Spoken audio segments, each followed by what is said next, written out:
아버지 하나님, 하나님께서는 참 자비와 긍휼이 많으신 분이라 들었습니다. 저희가 이 땅에 살아가는 동안 호흡을 유지하고 또 참 많은 죄를 범함에도 불구하고 하나님이 오래 참으시고 주께 나아가서 회개할 때마다 또 용서하시니 하나님, 거기서 우리가 주의 긍휼과 자비를 발견하고 경험합니다. 그러나 주님 또한 소망하는 것은 우리 모든 삶과 생활 구석구석에서도 하나님의 자비와 긍휼을 경험하기를 원합니다. 하나님께서 우리에게 복 주시지 않으면 참으로 우리가 이 땅에서 지탱될 수 없고 또 몸과 마음이 건전하여 주님 앞에 건전한 몸과 마음으로 예배드릴 수도 없습니다. 하나님, 저희의 필요를 채워주시는 주의 손길이 있어야 또 저희가 이 땅에서 지탱될 것이요, 또 주님께서 우리의 관계된 모든 것들을 완전케 하시고 또 저희 안에 있는 모든 고난과 어려움에서 저희를 구원하여 주셔야 저희가 진정한 평안을 얻겠습니다. 주님, 간절히 구하는 것은 저희의 기도를 멸시하지 마옵시고 주님의 때에 또 주의 방식으로 저희를 모든 고통과 어려움에서, 우리 마음의 질병에서, 육신의 질병에서, 환경의 옥죄임에서 건져주시기를 간절히 기도드립니다. 주님, 참 어떤 경우에는 흉년을, 가뭄을 허락하실 때도 있지만은 또 어떤 때는 다시금 회복시켜 주셔서 풍성하게 하시고 풍년을 주시기도 하시는 것처럼 우리 삶 속에 주의 풍년을 경험할 수 있도록 도와주시옵소서. 주님, 저희 마음에 옥죄어 오는 것들, 답답한 것들, 기도하는 많은 것들이 아직도 응답되지 않은 것들이 있어 주님 앞에 참으로 무릎 꿇고 기도하며 주를 기대할 수밖에 없는 상황인데 하나님께서 우리를 풀어주시고 또 우리에게 풍성한 삶을 허락해 주시기를 다시금 기도드립니다. 주님, 이 교회 가운데도 주님 은혜를 허락하여 주시옵소서. 주의 풍성하심을 경험할 수 있도록 도와주시옵소서. 이 나라도 오랫동안 옥죄어와졌고 참으로 비틀거리며 말라져 가는데 하나님, 혹 주의 뜻이면 다시금 돌이키게 하옵시고 풍성함 속에 거할 수 있도록 도와주셔서 가난한 자들이 어려움과 고통 속에 절망하지 않도록 도와주시옵소서. 주님, 불쌍히 여기사 세계 열강의 구조들도 주님 조절하여 주셔서 이 나라가 더 이상 옥죄임 속에, 긴장감 속에, 두려움 속에 살아가지 않을 수 있도록 주님께서 다시 풀어주시는 역사가 주어질 수 있도록 허락하여 주시옵소서. 그러나 우리가 그 어떤 때라도 하나님의 긍휼과 자비는 변하지 않으며 하나님을 의지하는 자는 수치를 당치 않는다 하는 믿음이 참으로 중요하오니 주여, 우리 가운데 이런 믿음을 허락하여 주시옵소서. 아무리 많은 범죄 가운데 있을지라도 주님께만 돌아가면 살려주시리라. 주님, 저 같은 죄인도 주께서 구원하여 주실 것입니까? 질문하는 것 자체가 우리 주 예수 그리스도께서 우리에게 주시는 용서의 은혜의 그 풍성함과 그 무한하심을 오히려 불신하는 질문인 것을 깨닫게 하여 주옵시고 또 우리 주님이 우리에게 주신 그 무한한 용서의 은혜를 모욕하는 일임을 깨닫게 하셔서 언제라도 주님께로 돌아가면 주께서는 긍휼과 자비를 베푸시는 분이신 것을 믿게 하여 주시옵소서. 우리의 상황이 아무리 어렵다 할지라도 주님께서는 못 구원하실 일이 없는 것을 깨닫고 사면 초가 같은 상황이라도 하늘은 항상 열려 있음을 깨닫고 주님께 나아가 기도할 수 있는 저희가 다 될 수 있도록 역사하여 주시옵소서.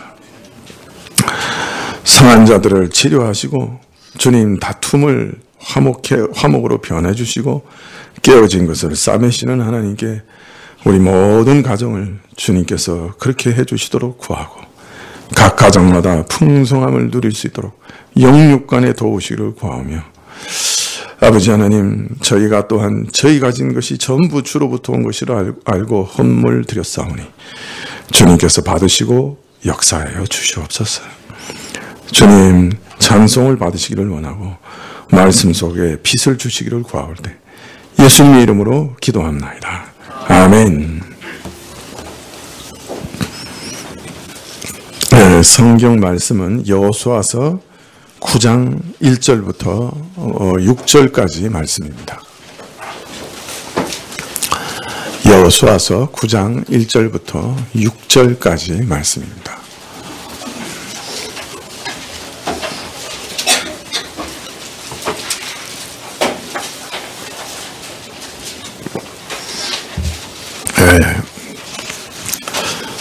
원래는 여호수아서 9장 1절부터 21절 전체를 다 읽어야 되는데 시간이 많이 들 것 같아서 두 부분만 읽으려고 합니다. 9장 1절부터 6절 그리고 19절부터 21절까지인데요. 제가 봉독해 드리겠습니다. 구약 332쪽인데요.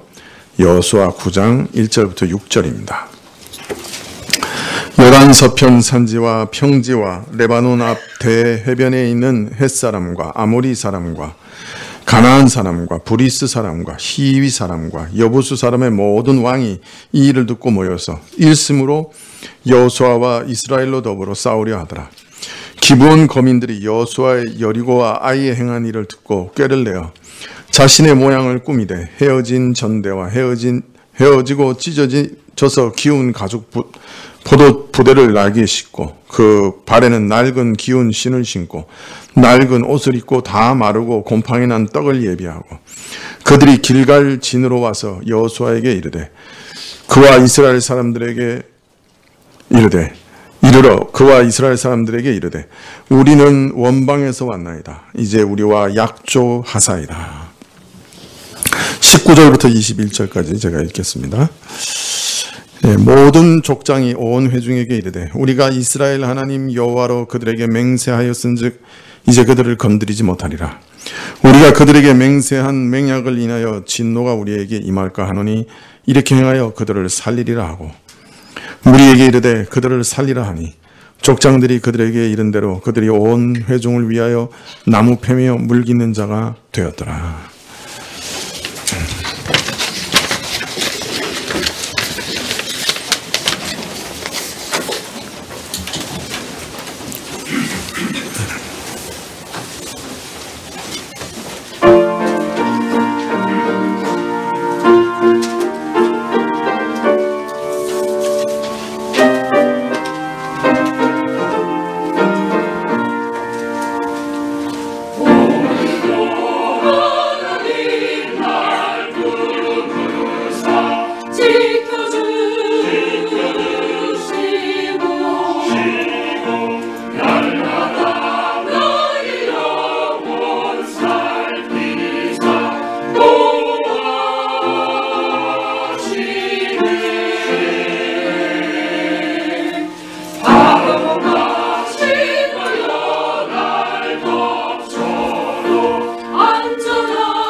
예, 감사합니다. 예, 오늘은 중생에 대해 말씀드린 것이 이제 끝날 것 같습니다. 15주째인데요. 오늘 마지막 시간이 될 것 같습니다. 예, 오늘은 중생과 예정에 대해서 말씀을 드리려고 합니다. 중생은 성령 하나님의 단독적인 사역이요, 인간의 어떤 협력도 없이 성령께서 먼저 우리 영혼에 새 생명을 창조하시는 행위라. 우리 죽은 영혼을 살리시고 하나님의 말씀을 듣고 볼 귀와 눈을 열어주시는 것이라, 그렇게 말씀을 드렸는데요. 그런데 이처럼 중생은 성령께서 먼저 우리 죽은 자를 살리시는 역사라, 이렇게 말씀드리면, 그리고 중생의 우리 사람은 어떤 기여도 협력도 할 수 없다고 말씀드리면 누구나 한 가지 의문을 가지게 될 것입니다. 그러면 성령께서는 어떤 사람을 살리십니까? 하는 질문이죠. 이 질문에 대해서는 이미 답을 드린 것 같습니다. 성령께서 중생케 하시는 역사는 이 땅의 바람과 닮았다고 말씀드리면서, 바람이 임의로 불듯이 중생도 성령님의 주권적 사역이라고 말씀을 드린 적이 있습니다. 바람이 임의로 불듯이 중생은 성령께서 자신의 뜻대로 주시는 겁니다. 중생은 사람의 뜻이 아니라 성삼위 하나님의 뜻을 따라 예정된 사람에게 주시는 은혜라는 말씀이지요. 성삼위 하나님께서 태초 이전에 구원하실 사람을 택하셨고 중생의 은혜를 주실 자들을 예정하셨던 것입니다. 성령께서는 바로 이 택하심을 따라 중생의 은혜를 각 사람에게 나누어 주시는 것이죠. 그러면 또 이런 의문이 들 것입니다. 만일 사람이 택하심을 받지 못했다고 하면 아무리 노력하여도 어떻게 할 수 없는 거 아닌가? 내가 예정되지 않았다고 하면 어떻게 해볼 도리가 없는 것 아니냐? 중생은 오직 성령 하나님만이 주실 수 있는 단독 사역이고, 또 그것도 성삼위 하나님이 택하신 자들에게 주신 것이라고 하면 인간은 어떻게 해볼 도리가 없지 않느냐?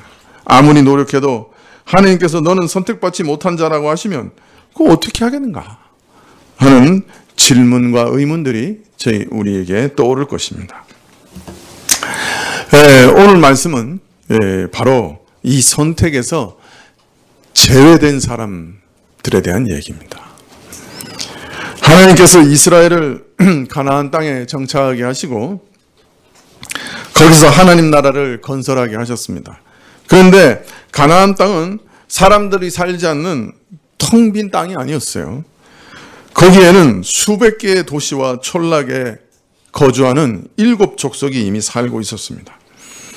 그런데 하나님께서는 이 가나안 7 족속을 다 멸하고 이스라엘이 그 가나안 땅에 정착하라고 명령하셨던 것이죠. 신명기 20장 16절에 보시면, 오직 내 하나님 여호와께서 내게 기업으로 주시는 이 민족들의 성읍에서는 호흡 있는 자를 하나도 살리지 말지니. 어이구, 얼마나 무서운 명령이십니까? 가나안 7 족속은 한 사람도 살려주지 말고 진멸하라고 명령하고 계시는 것입니다. 왜 이렇게 명령하시는가?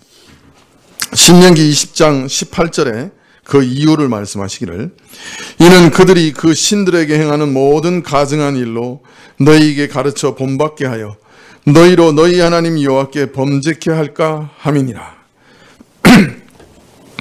이 7 족속은 그 죄악이 도를 지나쳐서 하나님께서 친히 심판하지 않으면 안 될 만큼 그 죄가 아주 심각했습니다.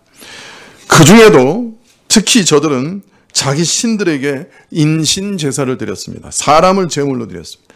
심지어는 자기 자녀들을 바쳤습니다. 그 당시에 그 신상이 지금도 이렇게 발굴될 때가 있는데, 청동으로 만들어진 신상인데 이렇게 손이 앞으로 이렇게 나와 있어요.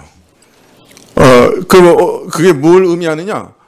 이 제사를 지낼 때 밑에서 불을 떼서 청동으로 된 신상을 벌겋게 달게 합니다. 그리고 자기 갓난 아이를 그 손 위에 올려놓는 거예요. 그럼 어떻게 되겠어요? 아주 끔찍한 일이 벌어지겠죠. 그런 제사를 지냈어요. 하나님께서 그래서 이 가나안 족속들에 대해서 몹시 진노하셔서 이 사람들을 다 진멸하라고 하나님의 심판을 이스라엘이 대행하라고 그렇게 명령하셨던 것이죠. 그 풍속이 계약하고 하나님께서 도저히 용납하실 수 없는 행동을 하는 이 7 족속에 대해서 하나님께서는 멸망시키라고 철저히 심판하라고 명령하셨습니다. 이처럼 가나안 7 족속은 선택받지 못한 민족들이었을 뿐만 아니라 멸망이 예정된 민족들이었어요. 즉 오늘 말씀은 어떻게 해볼 도리가 없는 사람들에 대한 이야기인 것이죠. 이 사람들은 이제 멸망으로 예정되었기 때문에 더 이상 어떤 소망도 없었어요. 자, 이런 하나님의 명령을 따라 여호수아는 이스라엘이 이끌고 가나안에 침공합니다. 먼저 여리고와 아이성을 공격해서 완전히 진멸시킵니다.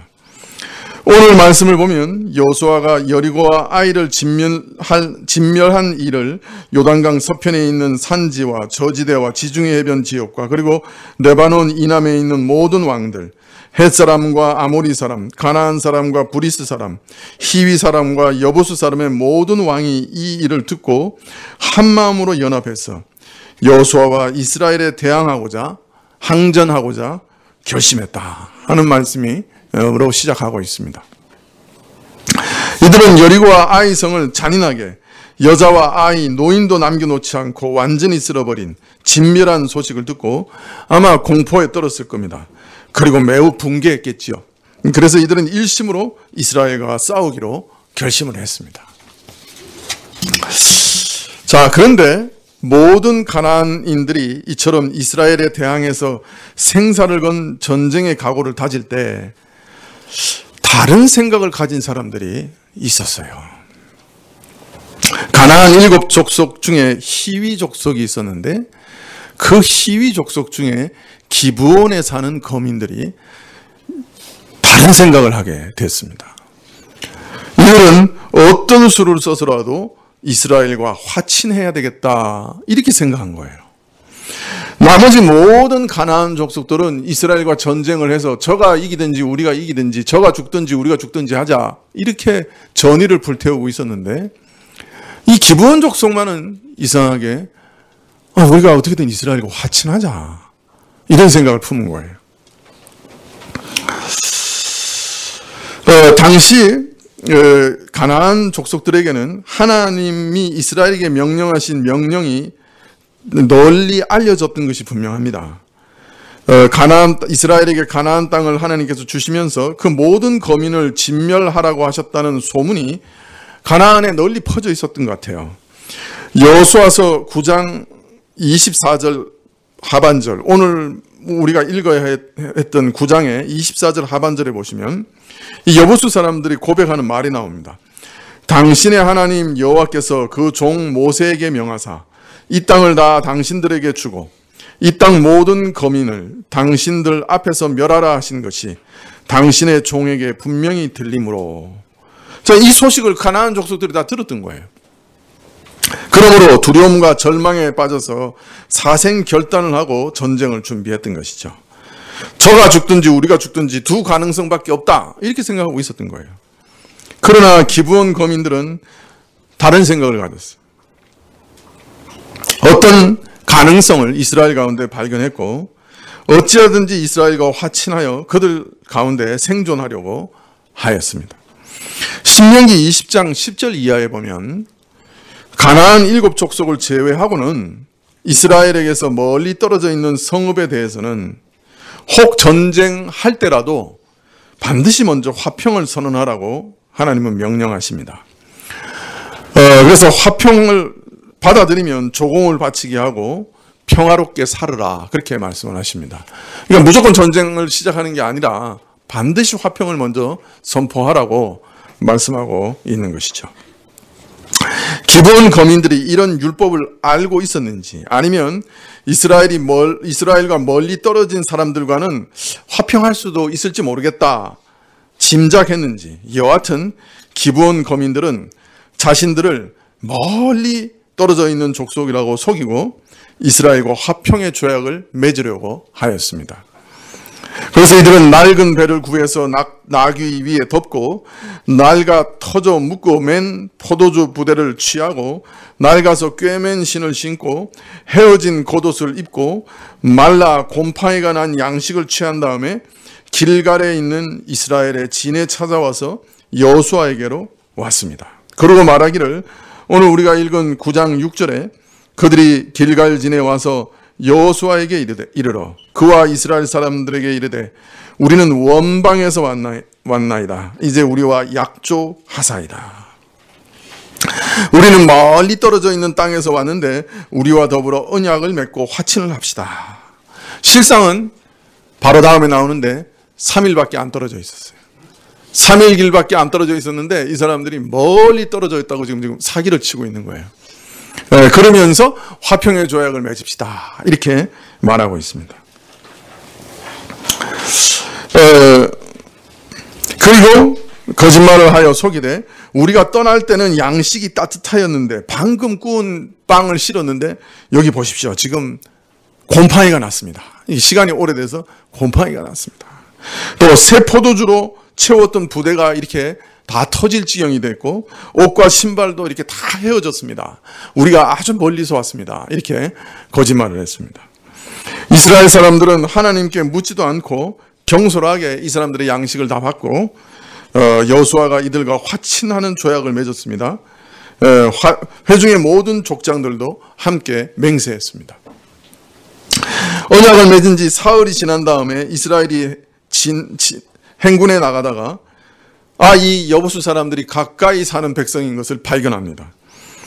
사흘이 지나서 기브온과 그비라와 부에롯과 기랏 여아림을 치려고 당도해 보니 그 성에 기브온 사람들이 살고 있는 거예요. 완전히 농락당한 거죠. 그런데 회중의 지도자들이 모여서 의논하기를, 우리가 여호와 앞에 맹세한 것이니까 저들을 치지 못한다.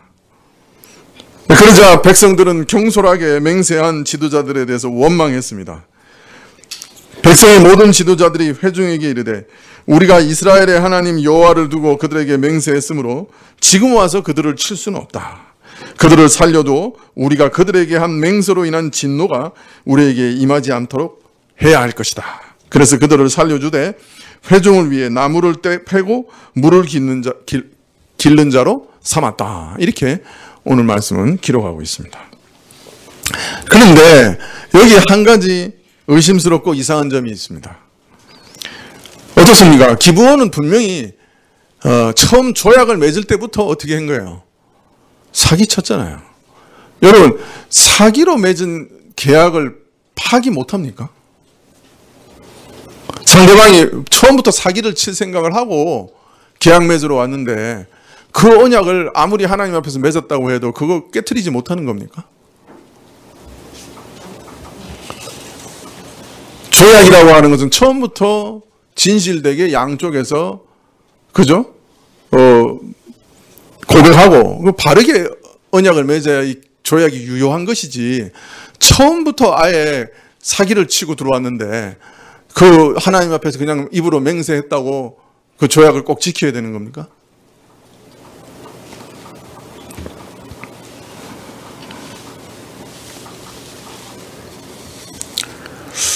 오늘 말씀을 얼핏 읽으면 상대방이 거짓으로 꾸미려 했든 어떠했든지 간에 이스라엘이 하나님의 이름을 두고 맹세한 그 일 때문에 우리가 저를 살려야 한다 하고 말씀하는 것처럼 보입니다.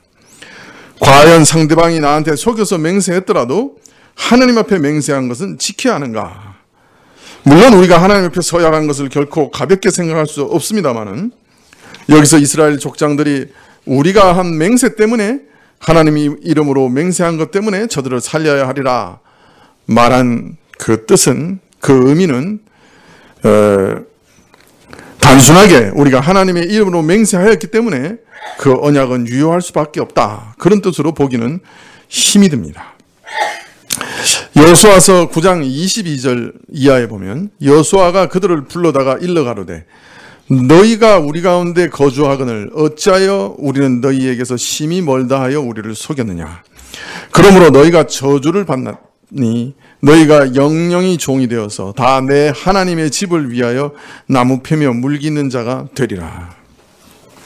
너희가 어찌 거짓말을 하였는가? 이러므로 너희가 저주받아 종이 되리라 한 말씀에서 우리가 분명히 알 수 있듯이 기브온 백성이 거짓으로 행한 그 자체는 결코 옳은 일이 아닙니다. 그래서 저들은 종이 되는 저주를 받았지요. 그런데 그들은 그렇지만 이 사람들은 살아났어요. 왜 살렸느냐 말이에요. 그것은 이들이 하나님의 이름, 하나님께서 행하신 놀라운 일을 듣고 우리가 하나님께로 나아가야 살리라 하는 그런 모종의 믿음을 가지고 있었기 때문입니다. 물론 이러한 믿음을 따라 진실되게 행해야 할 것인데 그렇지 아니하고 위계를 썼지요. 거짓 괴계를 썼던 것입니다. 살기 위해서 또 신앙적인 동기에서라도 거짓말도 할 수 있는 것인가? 아닙니다. 그것은 분명히 잘못된 것이고 그래서 이들은 저주를 받아 종이 되었지요. 사실 처음부터 거짓말로 시작된 이 조약은 파기된다고 해도 안 될 것이 없었을 겁니다.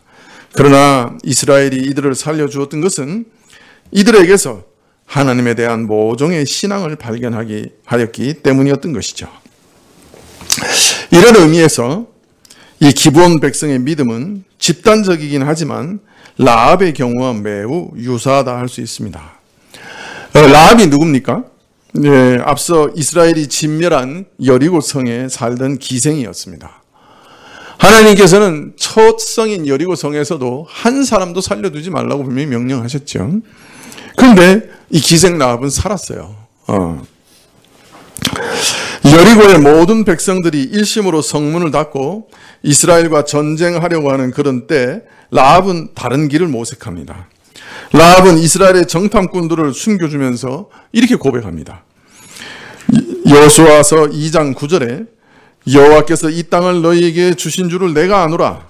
우리가 너희를 심히 두려워하고 이 땅 백성이 다 너희 앞에 간담이 녹나니 이는 너희가 애굽에서 나올 때 여호와께서 너희 앞에서 홍해 물을 마르게 하신 일과 너희가 요단 저편에 있는 아모리 사람의 두 왕 시온과 옥에 행한 일 곧 그들을 진멸시킨 일을 우리가 들었습니다.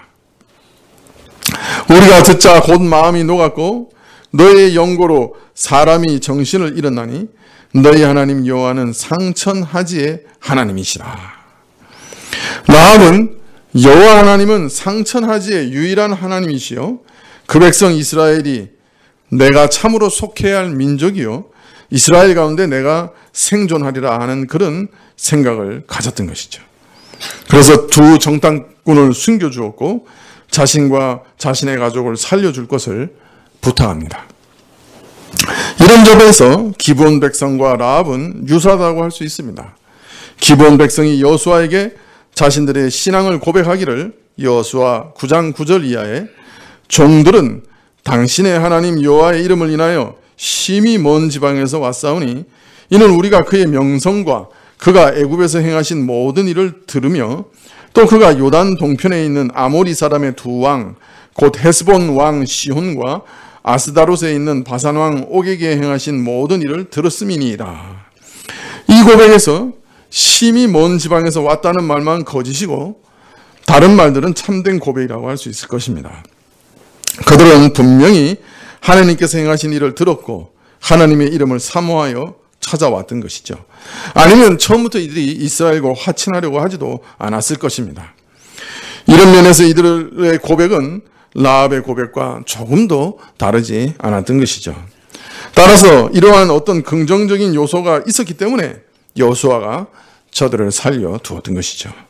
이런 것이 없는데도 저들이 속여서 완전히 거짓으로 행한 것인데 단순히 하나님 앞에 경홀히 서약했다고 해서 그 서약에 얽매여 한다고 여호수아가 말하는 것은 아니었던 것입니다.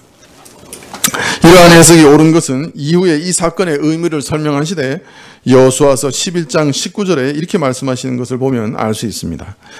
기브온 거민 히위 사람 외에는 이스라엘 자손과 화친한 성읍이 하나도 없고 다 이스라엘 자손에게 쳐서 취한 바 되었으니 그들의 마음이 강팍하여 이스라엘을 대적하여 싸우러 온 것은 여호와께서 그리하게 하신 것이라. 그들로 저주받은 자가 되게 하여 은혜를 입지 못하게 하시고 여호와께서 모세에게 명하신 대로 진멸하려 하심이었더라. 자, 기브온이 이스라엘과 화친하게 된 것도 그 근본은 여호와께서 그렇게 하신 것이라는 뜻입니다.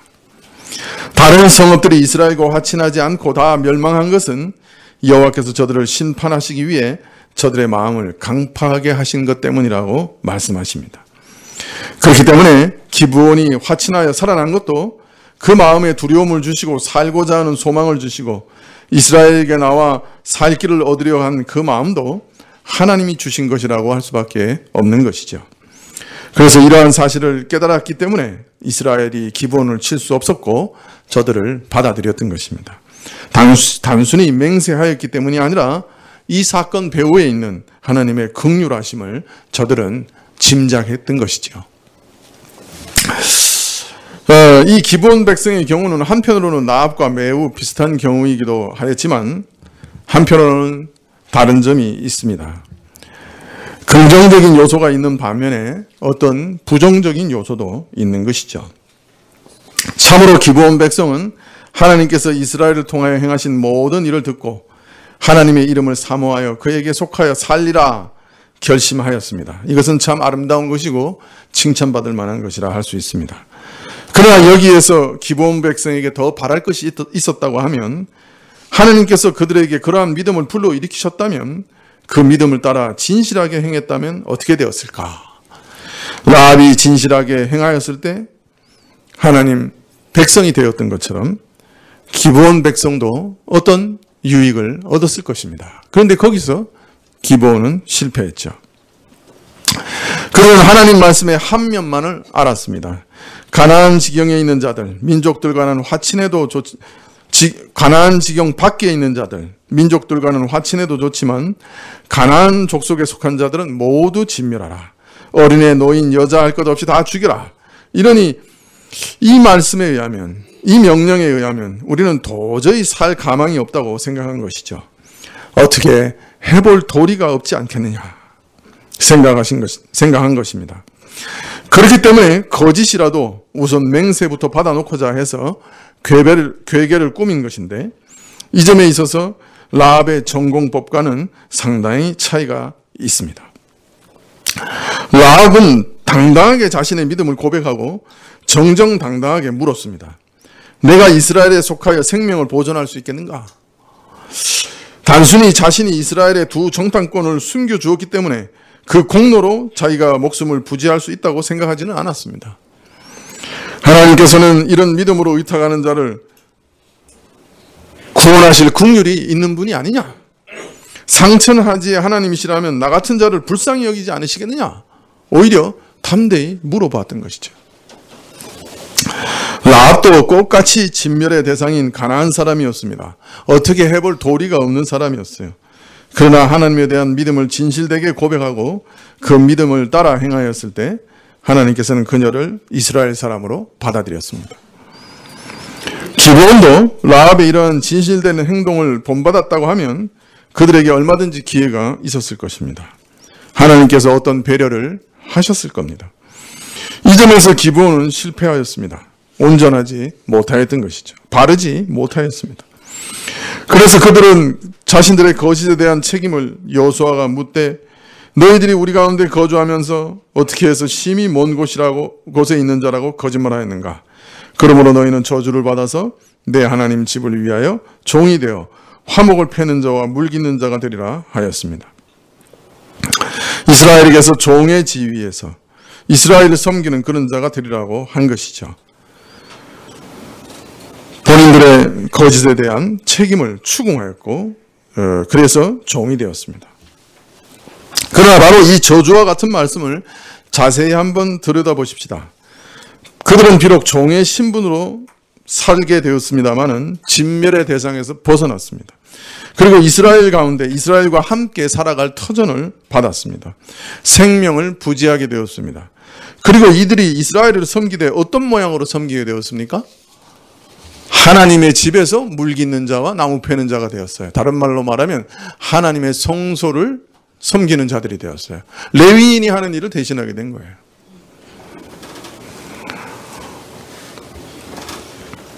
비록 종의 신분이나 성소를 섬기는 자들이 되었습니다. 이게 과연 저주라고 할 수 있을까요? 분명히 한편으로는 어떤 저주지요. 그러나 근본적으로 살펴보면 하나님의 이름을 인하여 이스라엘과 화친하고자 그들의 믿음과 소망대로 하나님께 나온 자들에게 하나님과 가장 가까운 거리에서, 가까운 위치에서 섬기는 은혜를 주었던 것입니다. 물론 속인 죄로 인하여 종의 신분이 된 것은 저주로 할 수 있을 것이나 근본적으로는 그들의 믿음에 합당한 하나님께 가까이 가고자 한 믿음대로 하나님께서 그들로 하여금 성소에서 나무 패며 물 깃고 섬기는 이런 은혜를 있게 하셨다 하는 것을 우리가 볼 수 있습니다.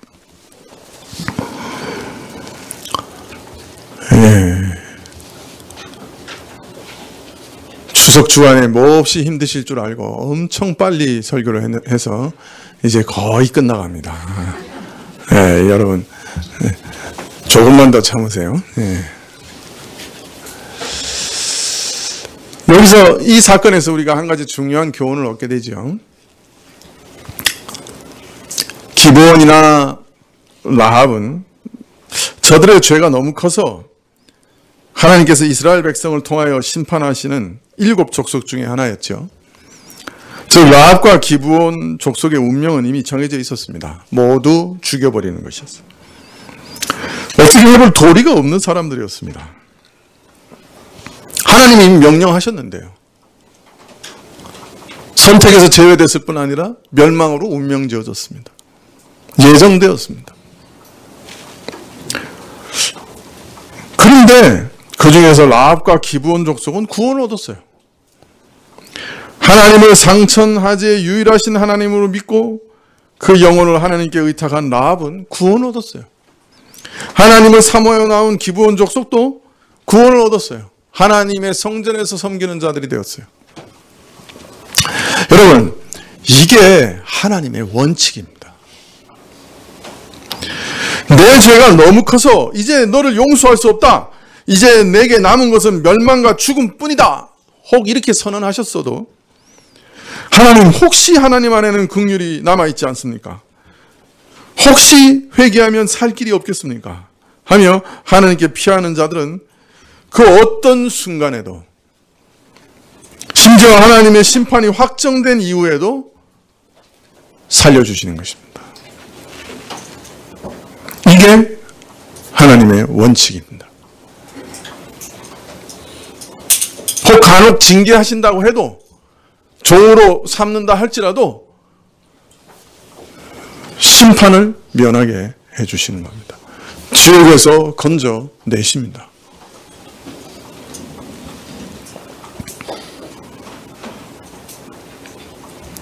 기브온은 하나님께서 남녀노소 할 것 없이 모두 진멸하라고 명하신 가나안 7 족속 중에 하나, 히위 족속이었습니다. 그러므로 기브온은 스스로 우리가 받아들여지는 일은 불가능한 일이라, 하나님 말씀 때문에 이것은 도저히 있을 수 없는 일이다, 우리는 진멸될 수밖에 없다고 생각하였고, 그래서 속임수까지 썼지만 그러나 실제로 이스라엘 가운데 아무 문제 없이 받아들여졌습니다. 이걸 우리가 기억해야 합니다.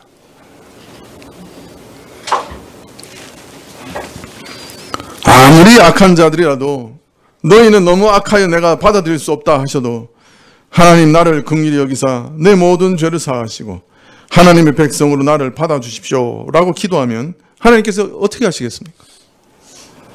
오늘 말씀에 보면 하나님께서 혹시 나는 너를 선택하지 않으셨다, 나는 너를 멸망으로 예정했다, 그렇게 말씀하셔도 하나님, 그래도 하나님 안에는 긍휼이 없습니까? 외치며 하나님께 피하는 자를 하나님께서는 어떻게 하셨습니까? 오늘 말씀에 보면 구원을 얻었던 것이죠. 이것이 하나님의 대원리입니다. 원칙입니다.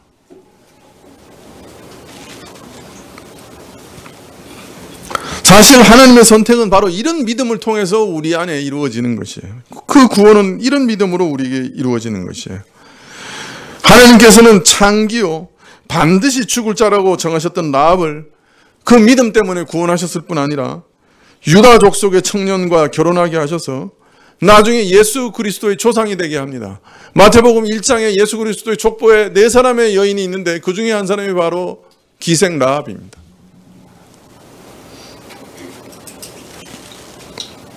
하나님께서 이런 믿음을 기뻐하시는 거예요.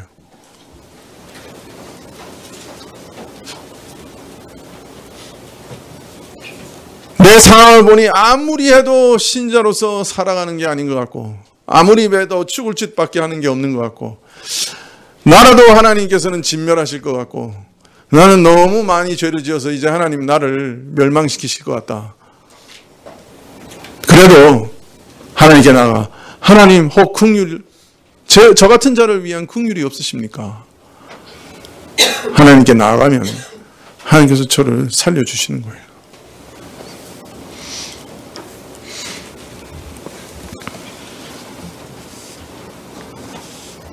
그러므로 우리는 내가 선택받았는가, 내가 중생했는가 하는 질문 이전에 하나님 나를 긍휼히 여겨주십시오 기도하며 하나님께 찾아 나가는 것이 가장 중요한 것이다 하는 것을 잊지 말아야 합니다.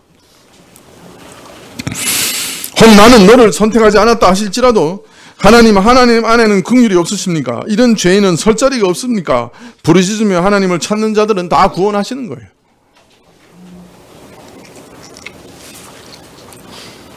우리는 하나님의 깊은 비밀에 쌓여있는 예정에 대한 여러 복잡한 질문을 던지기 이전에 먼저 하나님께 이런 믿음을 구해야 합니다. 예수 그리스도께서 이루신 용서의 은혜는 인간의 그 어떤 죄보다 큽니다. 하나님께서 이런 죄도 용서하실까라고 질문하는 것은 하나님을 모독하는 행위입니다. 그리스도께서 이루신 그 큰 은혜를 알지 못하기 때문에 그런 질문을 하는 것이에요.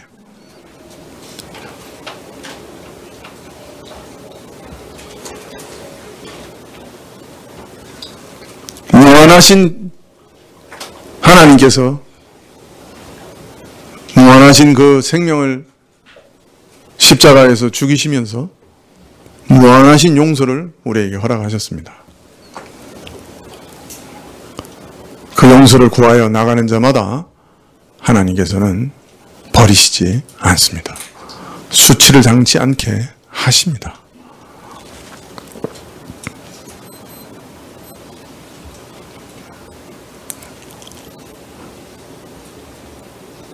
그 무엇보다도 가장 중요한 약속은 주 예수 그리스도를 믿으라.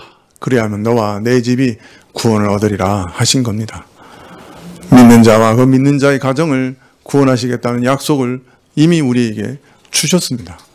어떻게 할 겁니까? 그의 긍휼을 구하며 나가는 자들을 하나님께서는 영원히 저버리지 않으실 줄 믿습니다. 기도하시겠습니다.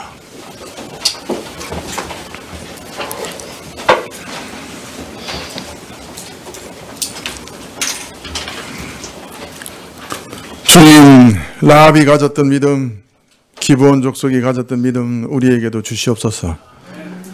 어떤 상황에서라도 절망하지 않고 주님께 나아갈 수 있도록 도와주시옵소서. 주님, 우리에게 가난한 마음을 주시옵소서. 우리가 정말 가나안 족속처럼 우리 죄로 인해 영원히 진멸받아야 하는 자들인 것을 알게 하여 주시옵소서. 우리 죄의 무서움을 깨닫게 해 주시옵소서.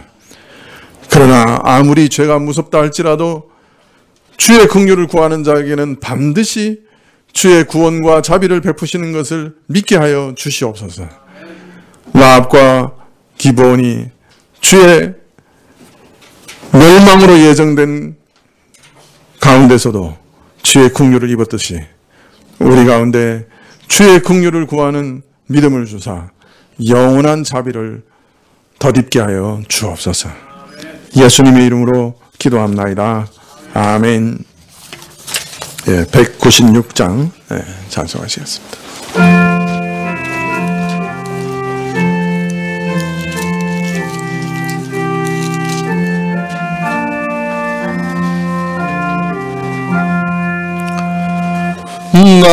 날 구원하신 예수를 영원히 찬송하겠네. 저 죄인 어서 주께 와 죄 사유하심 바라라. 구하라 주실 것이요 찾으라 얻을 것이라. 죄 중에 상함 영혼을 주 온전하게 하시네. 주 우리 죄를 인하여 피 흘려 죽으셨으니 주밖에 없는 사랑을 만 백성 알게 전하세. 주 예수 사랑 못 잊어 나 항상 눈물 흘리네. 이 세상 어디 가든지 내 주만 생각하도다.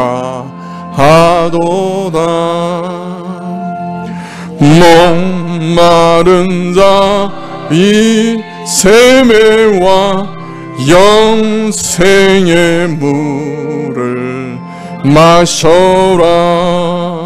예, 주를 사랑한데도 늘 맘에 부족하도다.